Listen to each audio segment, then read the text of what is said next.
seandainya saya pemerintah, sekarang saya pemerintah, saya punya kekuasaan menggerakkan perbankan, menggerakkan pajak, menggerakkan perizinan, dan menggerakkan kebijakan lainnya yang bergantung kepada dunia usaha. Kira-kira pengusaha sekelas Ruben Onsu, apa wish list yang perlu disampaikan untuk kita bisa menyiapkan agar pasca COVID-19 atau menjelang kita berakhirnya PSBB ini bisa membantu lebih banyak UMKM yang menjadi tulang punggung ekonomi kita.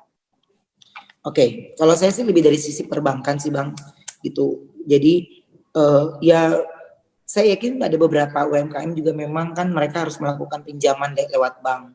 Dan ternyata memang kalau pinjaman lewat bank itu kita masih bayar sih soalnya, gitu. Dan masih dilakukan hal itu. Tapi kita balikin lagi nih kan, saya ada beberapa yang memang harus saya lakukan lewat bank itu pinjaman-pinjaman untuk melebarkan dan yang lainnya, ya. Tapi ya itu karena yang saya bilang Bang, saya itu tanpa investor, jadi semuanya diputar sendiri. Tapi tagihan-tagihan per bulan itu kan tetap kan harus dibayar kan. Tapi dalam situasi yang kayak begini, ya saya juga bingung kalau saya tidak bayar, nanti saya kena BI, ya kan? Kalau saya tidak bayar kan nanti saya kena BI untuk tidak membayar cicilan, itu kan pasti kan kena ada laporannya nantinya. Ya. Tapi dengan kondisi yang seperti ini, saya bingung nih Bang. Saya punya satu kado, saya punya satu bingkisan ini, ya, parcel ini. Saya bingung nih, saya harus baginya kemana? Yang mana yang saya prioritaskan? Apakah ke karyawan dulu, ataukah ke cicilan perusahaan, ataukah ke itu kan harus saya bagi-bagi gitu. Nah, sementara pemasukan untuk yang itunya tidak seperti yang udah-udah. Nah, kenapa kita berani nge-apply ke bank itu ya? Karena kan sebenarnya kita punya pemasukan yang udah pasti.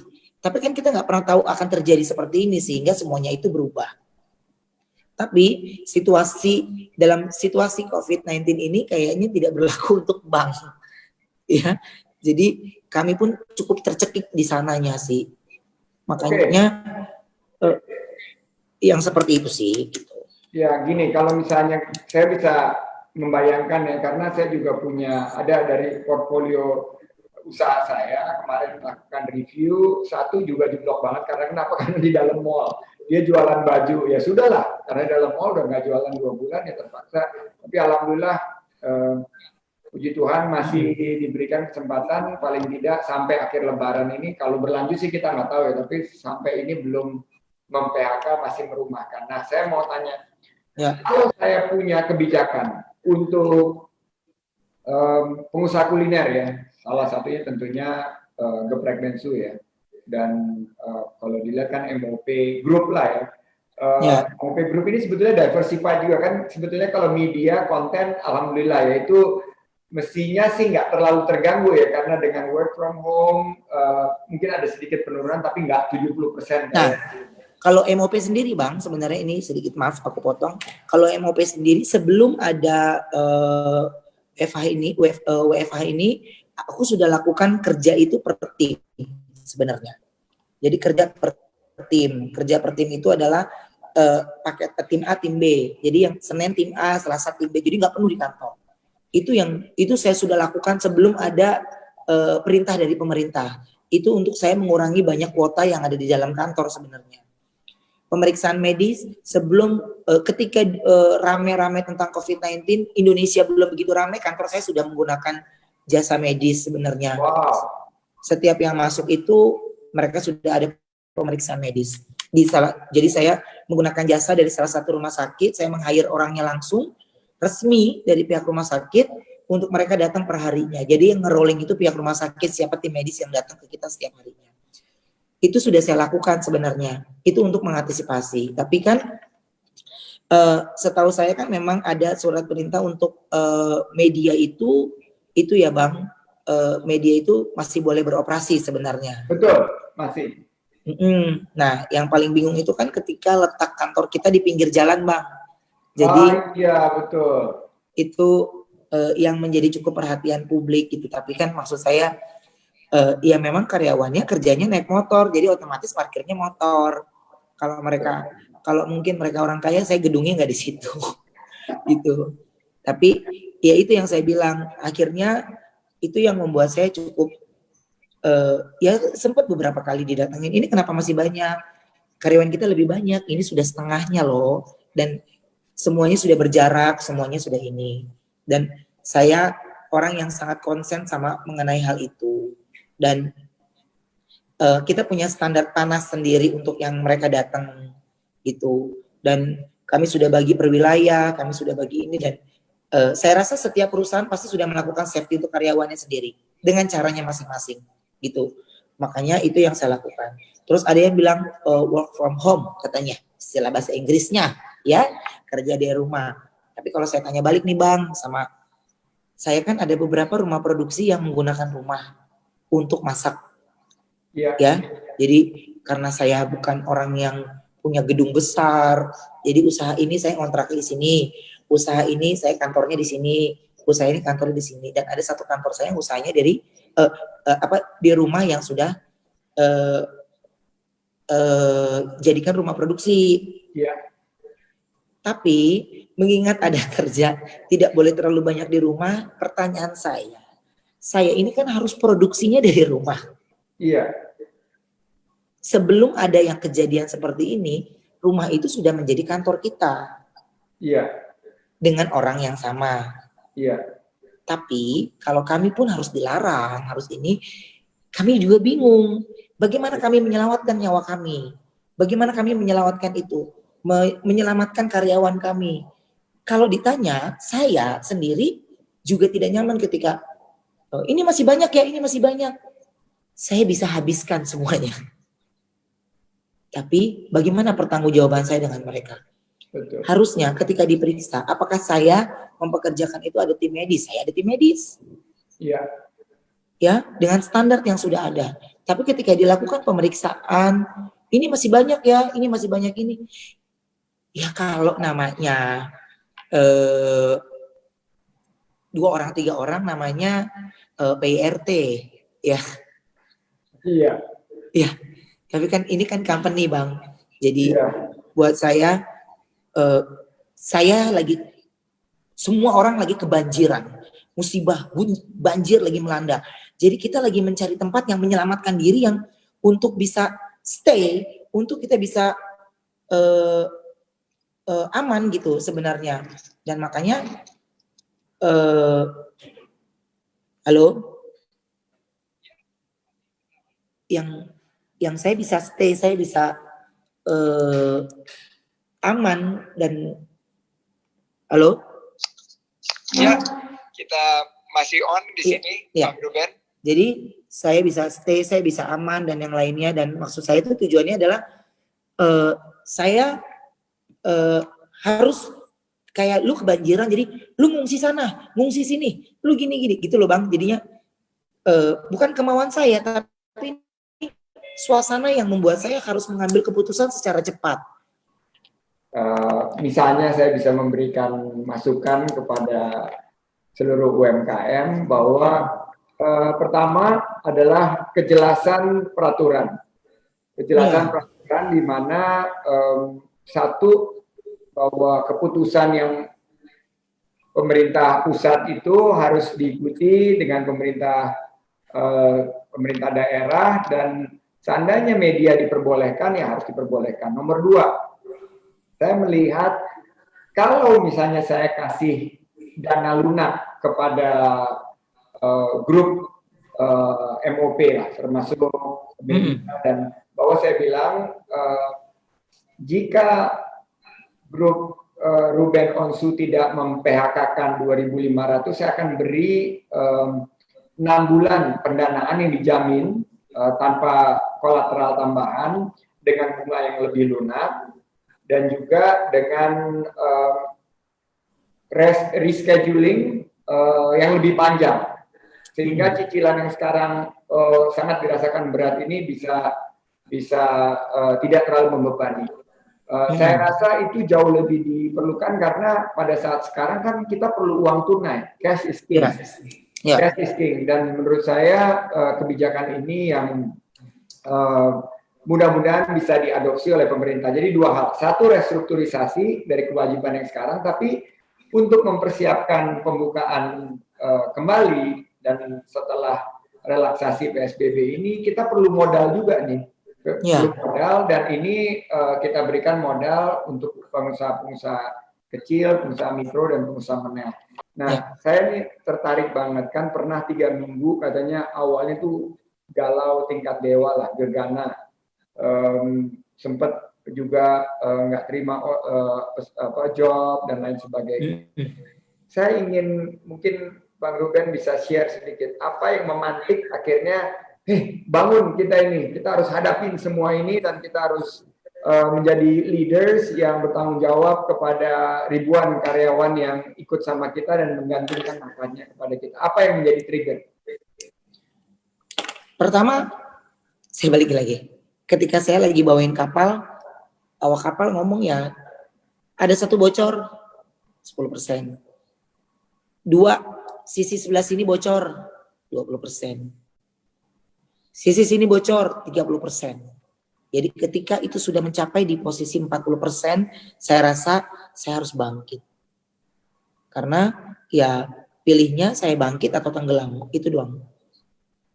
Kita nggak mungkin bisa di dalam satu tempat kita diam sendiri berdoa tanpa berusaha, itu nggak mungkin.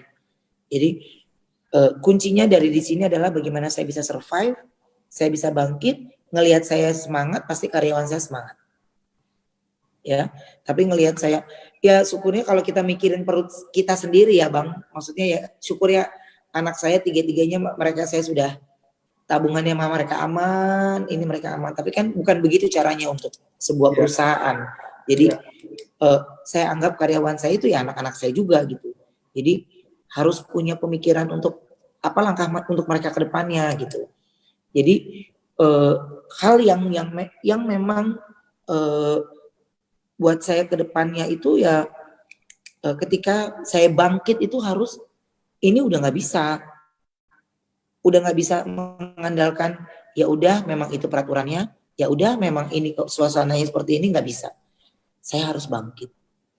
Dan yang membuat saya bingung lagi dari sisi yang owner and founder dari beberapa brand yang saya pegang ini adalah peraturan dari pemerintah daerah yang di sini sama, yang di sini tidak.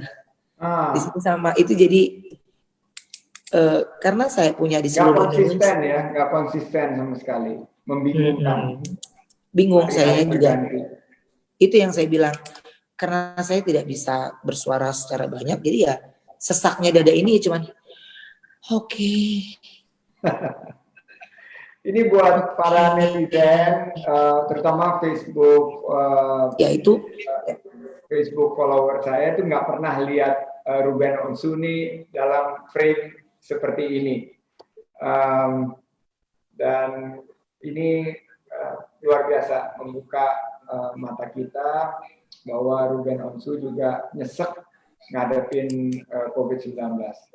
Ada nggak sih hikmah yang bisa di-share nih ke teman-teman, saya juga, setiap daripada kita punya hikmahnya sendiri terhadap COVID-19 ini. Karena kita yakin sebagai umat beragama, kita tahu bahwa ini ada pesan-pesan khusus buat kita. Nah, kalau untuk Ruben sendiri, ada nggak sih hikmah COVID-19 ini?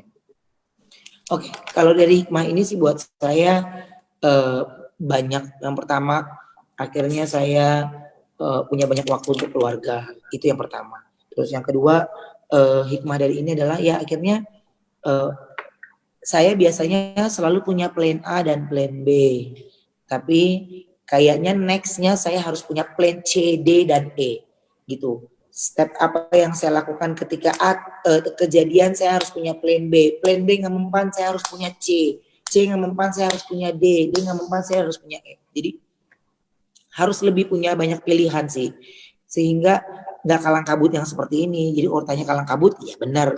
Panik, ya benar. Suasananya seperti ini, ya nggak ada pilihan lain, saya harus jalani karena ini bukan terjadi dengan saya, tapi ini terjadi oleh seluruh masyarakat di Indonesia bahkan di dunia.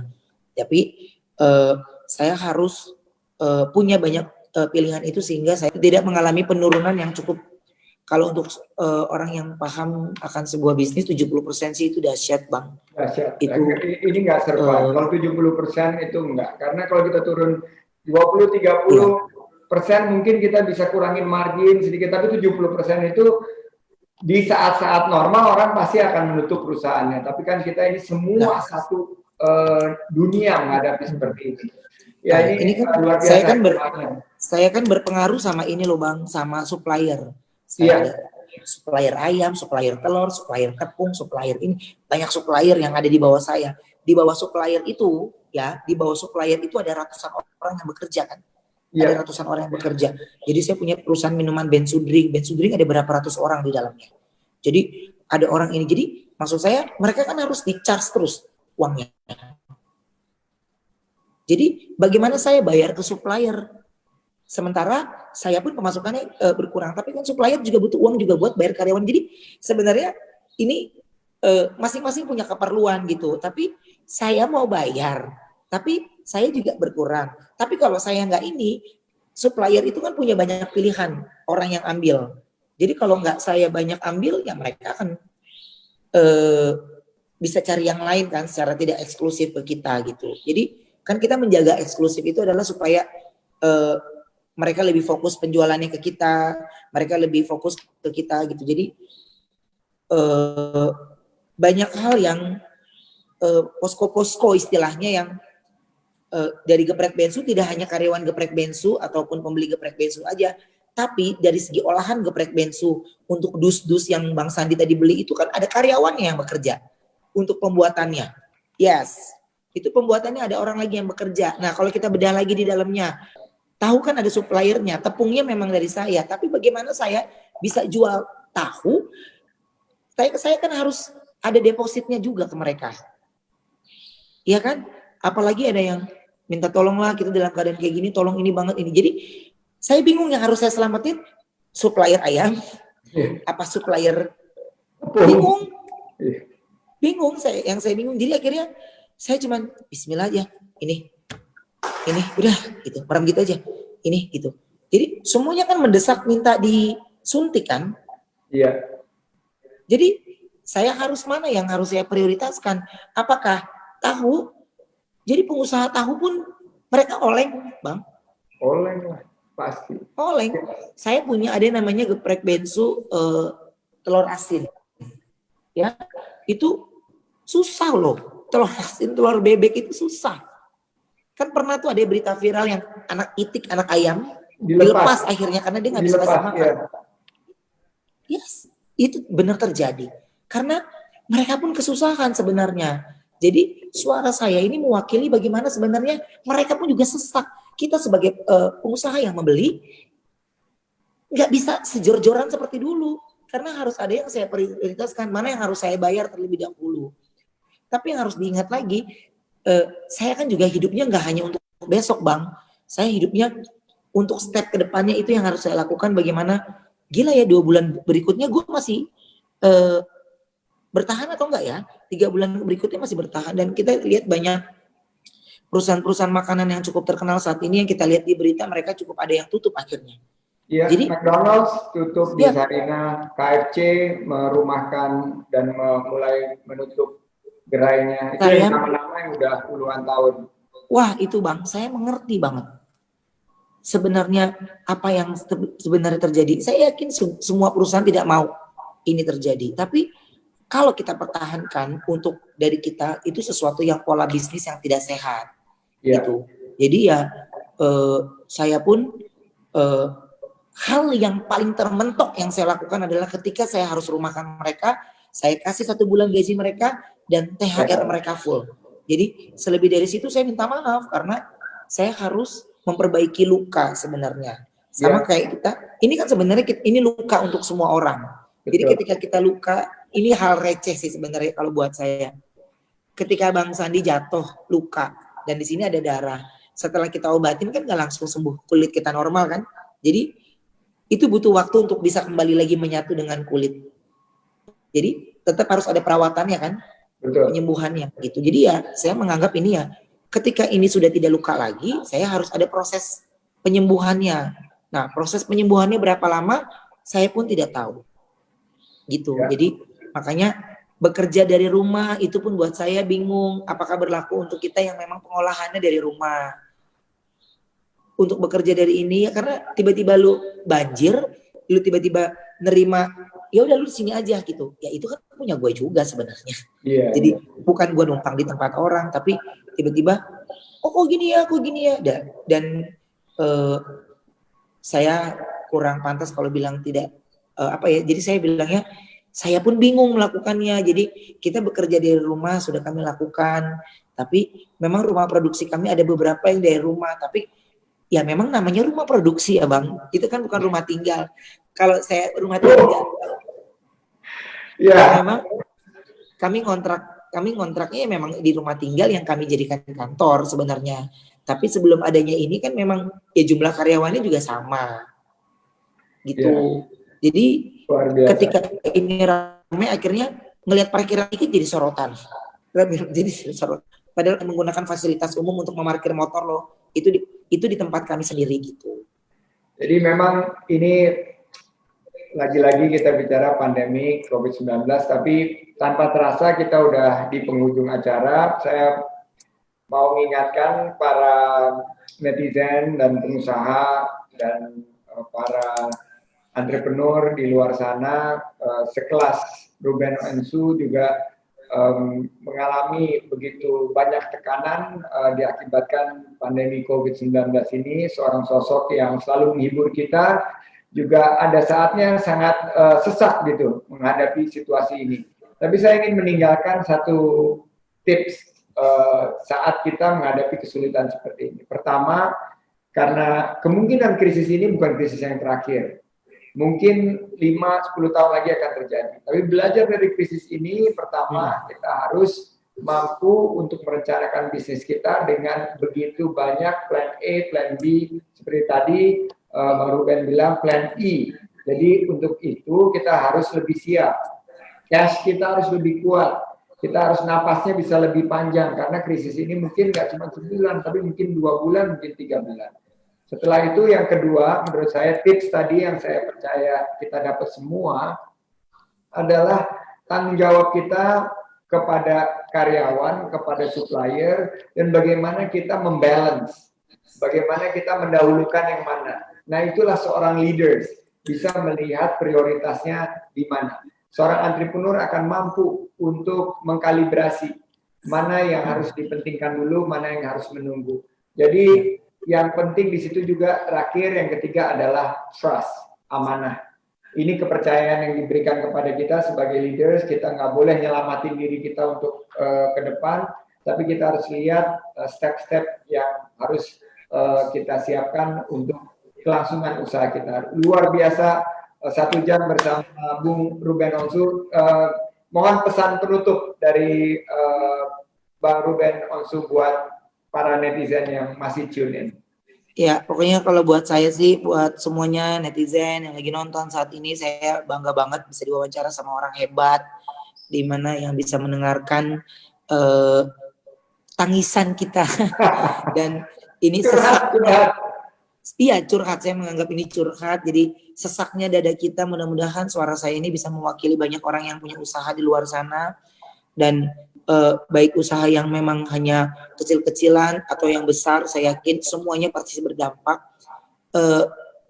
Pilihannya adalah salah satu caranya adalah ya tetap ikuti anjuran pemerintah apapun itu, karena harus memutus mata rantai untuk COVID-19 ini ya dengan cara seperti itu. Karena COVID-19 ini kalau saya melihat ini lebih serem dari setan ya, karena nggak berbentuk. Jadi kita juga nggak tahu bagaimana cara penularannya, jadi ikutin bagaimana kita bersih dari hand sanitizer, menggunakan masker, dan kalau bisa memang menggunakan masker kain untuk yang bisa kita cuci berkali-kali, sehingga tidak menggunakan masker yang harus digunakan oleh tim medis itu.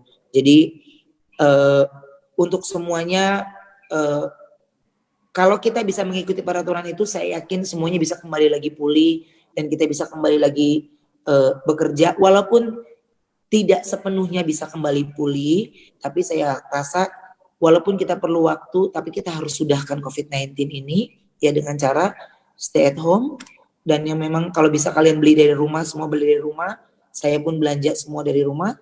Ini bukan masalah kita, tapi ini masalah dunia. Jadi harus kita aware sama hal ini, dan mudah-mudahan pembelajaran atau sharing malam hari ini bisa menyemangati buat semua teman-teman di luar sana gitu. Karena saya pun harus merenungkan setiap bulannya menambah jumlah karyawan, jadi bukan bertambah dari 6.500 malah berkurang. Itu pun buat saya air mata keluar mungkin terlihat lebih sedih, tapi kalau air mata yang tidak bisa dikeluarkan hanya dalam hati itu lebih sakit sih sebenarnya. Karena saya tidak mau memikirkan perut saya aja Bang, saya harus memikirkan banyak perut orang di luar sana.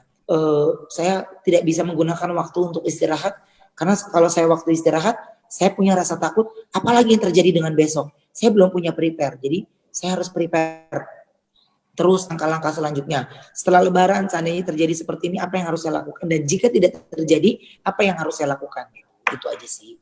Kita doakan PSBB selesai 22 Mei, terus terjadi penurunan kasus COVID-19 sehingga para tim medis yakin untuk memberikan masukan kepada pemerintah untuk melonggarkan relaksasi. Kita doakan semua ekonomi bisa terbuka kembali, dan kita doakan OPP dan MOP jaya kembali. Saya seperti pernah saya bicarakan di headquarternya MOP dan OPP bahwa saya berharap ini perusahaan akan go public dan menjadi kebanggaan Indonesia. Terima kasih luar biasa, 1 jam bersama Ruben Onsu. Saya ucapkan sekali lagi terima kasih, dan mudah-mudahan kita bisa berdoa setelah bulan suci Ramadan ini COVID-19 dicabut dari muka bumi. Amin, amin dari bumi ya, amin, amin, amin. Terima kasih. Terima kasih Bang Sandi. Untuk kita semua, sukses untuk semuanya. Wassalamualaikum warahmatullahi wabarakatuh.